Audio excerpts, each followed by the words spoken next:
ఒక పిల్లవాడు ఏదైనా మంచి పని చేస్తే మనం మెచ్చుకుంటాం, చాలా బాగా చేశావు అని. అప్పుడు ఆ పిల్లవాడు ఆ పనిని మళ్ళీ మళ్ళీ చేయాలని ప్రయత్నం చేస్తాడు, ఎందుకంటే మనం మెచ్చుకున్నాం కాబట్టి. అలాగే మన జీవితంలో కూడా మన దగ్గర ఉన్నటువంటి కారుని, ఇల్లుని, మనం కోరుకునే జీవితాన్ని వాటికి కృతజ్ఞతగా థ్యాంక్ యూ అని చెప్పడం మంచి అలవాటు.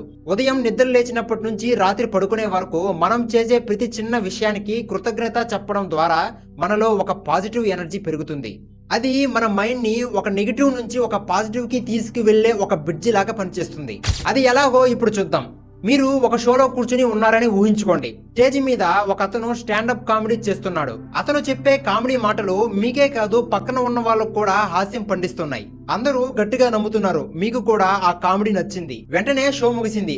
మీరు ఆ కెమెడియన్ దగ్గరికి వెళ్లి సూపర్ గా చేశారండి, చాలా బాగా నవ్వించారు అని మనస్ఫూర్తిగా చెప్పారు. ఇంటికి వెళ్ళిన తర్వాత మీ మనసుకు ఒక థాట్ వచ్చింది, అతనిలాగా నేను చెయ్యాలంటే, అతనిలాగా నేను మారాలంటే నేను ఏం చెయ్యాలి అని. మీరు ఒకరిని మెచ్చుకున్నా లేదా మీ మనసులోని మాట ఒకరితో పంచుకున్నా అదే సమయంలో మీరు కూడా అతనిలాగా అవ్వాలనిపించింది. అదే నీలో కృతజ్ఞత ఉత్పన్నం కావడం. ఇందులో రెండు ముఖ్యమైన కాన్సెప్ట్స్ ఉన్నాయి. ఈ కాన్సెప్ట్ లోకి వెళ్లే ముందు ఈ వీడియోని లాస్ట్ వరకు చూడండి. అంతేకాకుండా మన ఛానల్ ని సబ్స్క్రైబ్ చేసుకోండి. అందరికీ నమస్కారం, నేను మీ రవి. మీరు చూస్తున్నారు బొర్రా ఇన్స్పైర్స్. ఒక వ్యక్తి నది పక్కన చేపలు పడుతుండగా అతనికి గుండ్రంగా, మృదువుగా, అందంగా ఉండే ఒక రాయి దొరికింది. ఆ రాయి అతనికి నచ్చింది. అతను ఆ రాయిని తన జోబులో వేసుకుని చేపలు పట్టడం ప్రారంభించాడు. కొద్దిసేపటికి ఒక చేప పడింది. తను వెంటనే ఆ రాయి తీసుకుని, నువ్వు నాకు అదృష్టాన్ని తెచ్చిపెట్టావు అని సంతోషంగా అన్నాడు. మళ్ళీ కాసేపటికి ఇంకో చేప పడింది. తను తన దగ్గర ఉన్నటువంటి రాయిని పట్టుకుని దానికి ఒక ముద్దు పెట్టి, నువ్వు నాకు నచ్చావు అని అన్నాడు. ఇలా అతను ఆ రోజుకి కావలసిన చేపలు పట్టాడు. పక్క వాళ్ళు చూసి ఆ రాయి వల్లే అతనికి అదృష్టం వచ్చింది అని అనుకున్నారు. ఇక్కడ అతను ఆ రాయి పట్టుకున్న ప్రతిసారి చేప దొరకడం ద్వారా అతను ఆ రాయికి కృతజ్ఞత అనేది చెప్పడంతో ఈ యూనివర్స్ లో తన యొక్క ఫ్రీక్వెన్సీ అనేది ఎక్కువగా ఉండటం వల్ల మరిన్ని చేపలు తన గాలంలో పడ్డాయి. ఆ రాయి తనకి కాన్ఫిడెన్స్ ఇవ్వడం వల్లే అతను ఫోకస్ గా పనిచేశాడు. నీకు కూడా ఆ రాయి లాంటి మిత్రుడు ఉండుండొచ్చు. నీకు ఆపదొచ్చిన ప్రతిసారి నీకు తోడై ఉండుంటాడు. అలాంటి మిత్రుడికి నువ్వు డైలీ కృతజ్ఞతలు చెప్పు. మనందరికీ ఒక గోల్ ఉంటుంది.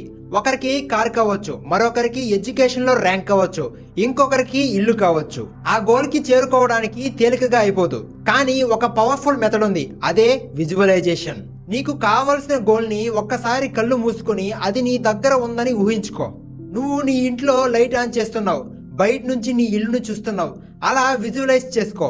అప్పుడే నీలో నేను ఈ గోల్ ని సాధించాను అనే ఆనందాన్ని వ్యక్తం చేస్తావు. ఆ ఆనంద తరంగాలే నువ్వు కోరుకునే దానికి నెరవేర్చే సంకేతాలు. ఇక్కడ లా ఆఫ్ అట్రాక్షన్ పనిచేస్తుంది.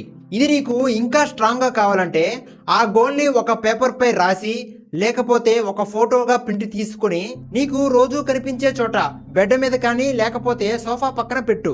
అలా దానిని చూస్తున్న ప్రతిసారి నేను దీనిని సాధించాలి అనే కసి మొదలవుతుంది. అప్పటి నుంచి నువ్వు నీ గోల్ పై యాక్షన్ తీసుకోవడం మొదలు పెడతావు. నేను నమ్ముతున్నాను ఈ వీడియో మీకు నచ్చిందని. మరిన్ని వీడియోస్ కోసం మన ఛానల్ ని సబ్స్క్రైబ్ చేసుకోండి.